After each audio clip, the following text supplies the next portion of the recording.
Sebagai anak rantauan, Ibu, sebaiknya kita itu menjadi penerima atau pemberi zakat fitrah, Ibu. Baik, terima kasih Mas. Jadi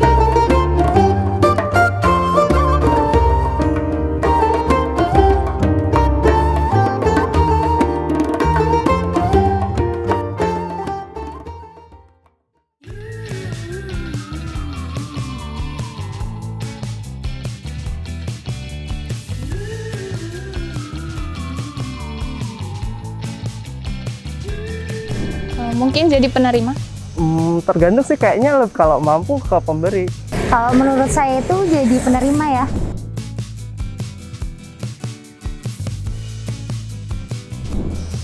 Mungkin lebih ke yang ada panitia biasanya. Boleh saya rasa, ya boleh. Setahu saya bisa sih ya. Seharusnya bisa.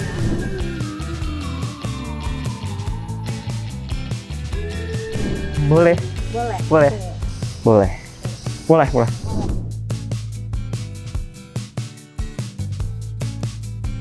Enggak. Kayaknya sah-sah aja sih, Mbak. Harusnya nggak bisa sih, soalnya nanti jatuhnya riba. Assalamualaikum warahmatullahi wabarakatuh. Halo Sobat UI TV dimanapun kalian berada. Kalian apa kabar nih? Semoga dalam keadaan sehat dan bersemangat. Nah, bagaimana nih puasanya teman-teman? Masih lancar ya? Nah, balik lagi bersama saya Fikal. Di segmen ini adalah segmen bersinar, bersyiar sambil siniar. Teman-teman, bulan Ramadan tidak hanya dikenal dengan bulan Al-Quran, bulan nuzul Quran, tapi di dalamnya juga ada bulan sedekah. Termasuk di dalamnya ada yang kita kenal dengan zakat fitrah. Nah, mungkin teman-teman sudah bertanya-tanya nih, dan kita kemarin juga sudah menanyakan ke beberapa mahasiswa seputar zakat fitrah. Untuk itu, yuk kita bahas dengan salah satu dosen dari program studi ekonomi Islam FPAI, ada Ibu Martini. Oke. Halo, assalamualaikum Ibu. Waalaikumsalam Mas Fikal. Oke, gimana kabarnya Ibu ini? Alhamdulillah sehat. Alhamdulillah sehat ya teman-teman. Nah Ibu, kita akan bahas tentang zakat fitrah nih. Nah, kita langsung ke pertanyaan pertama ya Ibu. Oke. Nah, ini juga menyangkut dan berkaitan dengan saya nih, sebagai anak rantauan yang dari Medan menuju Yogyakarta gitu. Sebagai anak rantauan Ibu, sebaiknya kita itu menjadi penerima atau pemberi zakat fitrah nih Ibu. Baik, terima kasih Mas Fikal. Jadi sebetulnya kita harus kembali kepada hukum zakat itu dulu ya. Jadi kita sepakat nih kalau zakat itu merupakan salah satu rukun Islam yang wajib oleh seluruh umat muslim gitu ya.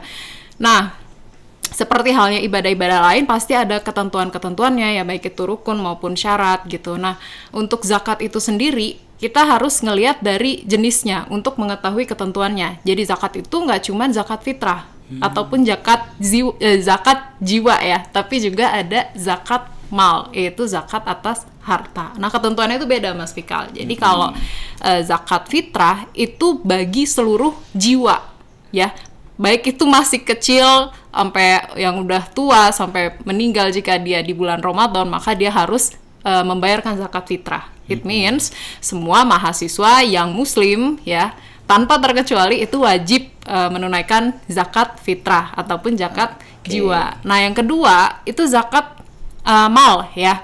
Zakat mal itu atas harta tertentu, nggak semua harta itu dikenakan zakat mal ataupun zakat harta tersebut gitu ya. Jadi kita kayak mungkin pernah belajar ya, ada zakat atas hewan ternak, perdagangan ya kan, terus pertanian gitu. Nah, kontemporer ini juga ada Mas, harta yang wajib dizakatin. Contohnya kalau misal kita investasi saham ya kan, terus kemudian kita punya semacam tabungan, kemudian zakat atas profesi gitu.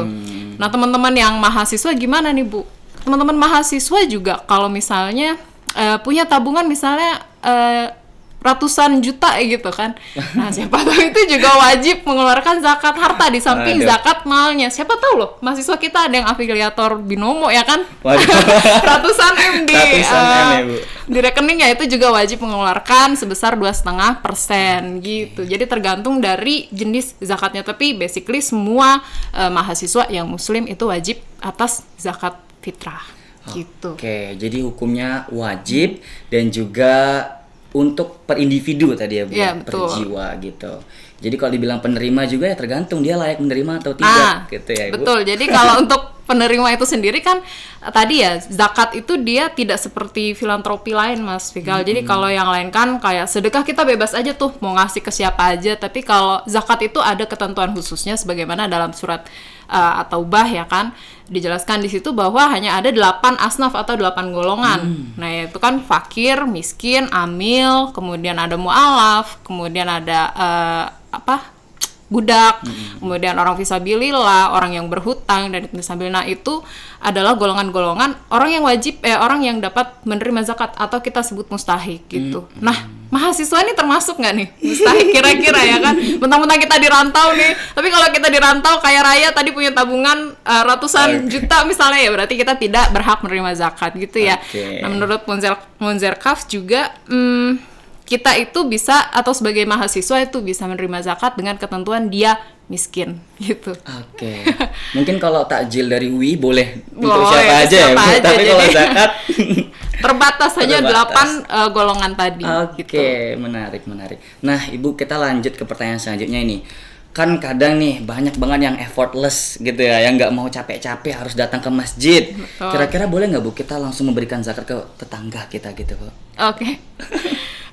Sebetulnya nggak ada kesalah ya kita tadi asal kita jelas ya kita tahu 8 asnaf tadi tetangga kita tergolong nih kayaknya dia udah janda tua renta miskin misalnya gitu kan tergolong orang yang berhak menerima zakat gitu tapi kemudian kita koreksi lagi artinya nggak ada kesalahan di situ ya satu sah-sah aja Sah-sah intinya kita aja, ngasih kepada tetangga yang kita tahu dengan sebenar-benarnya sejujur-jujurnya dia nggak memalsukan bahwa dia miskin gitu memang dia benar miskin itu nggak apa-apa tapi kemudian kita lihat konteksnya lagi Mas kalau kemudian semua orang berpikiran sama ya saya ngasih ke ibu A lah gitu terjadi kira-kira gimana semua orang dari satu kampung ngasih ke ibu A semua gimana mikirnya gitu kayaknya dia paling miskin di kampung ini gitu kan Jadi harus ada amil zakat itu Nah, gunanya juga ya Ibu ya. betul. Jadi bahkan dalam prakteknya pun dalam Al-Qur'an itu khud min amwalihim gitu ya, sodakotan gitu. Jadi ambillah gitu dalam surat atau ayat 103 itu perintahnya tuh mengambil. Siapa yang harus mengambil? Amil.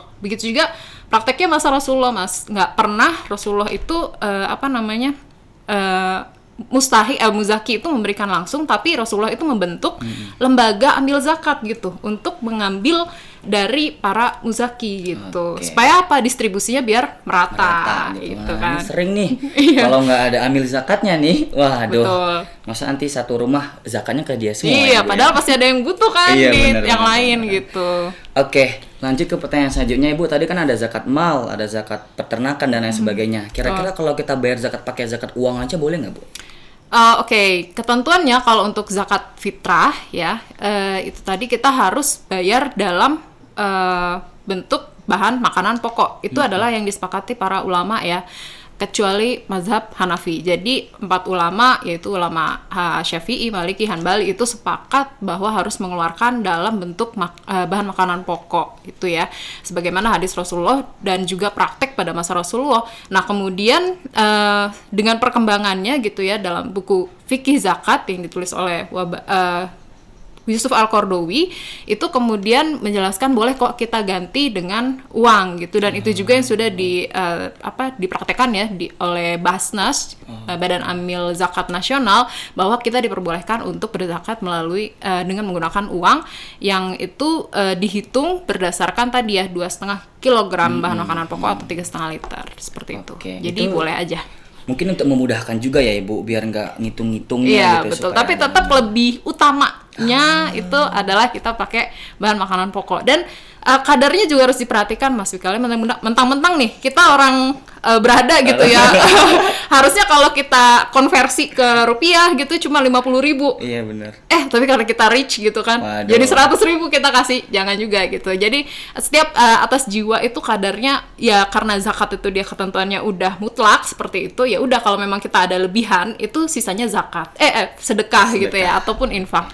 Jangan kita bilang itu zakat fitrahnya 100.000 gitu enggak. Saya crazy rich. Iya, betul-betul Zakatnya crazy rich. 10 juta. Waduh. Oke, nah terakhir nih Ibu. Kan sekarang zaman sudah modern nih. Ya. Kita kenal namanya cashback. Boleh nggak Bu kita bayar pakai e-wallet? Tapi kita mengharapkan ada cashback di situ. Biar kita, mau bayar zakat tapi biar dapat cashback dah. Itu gimana Bu?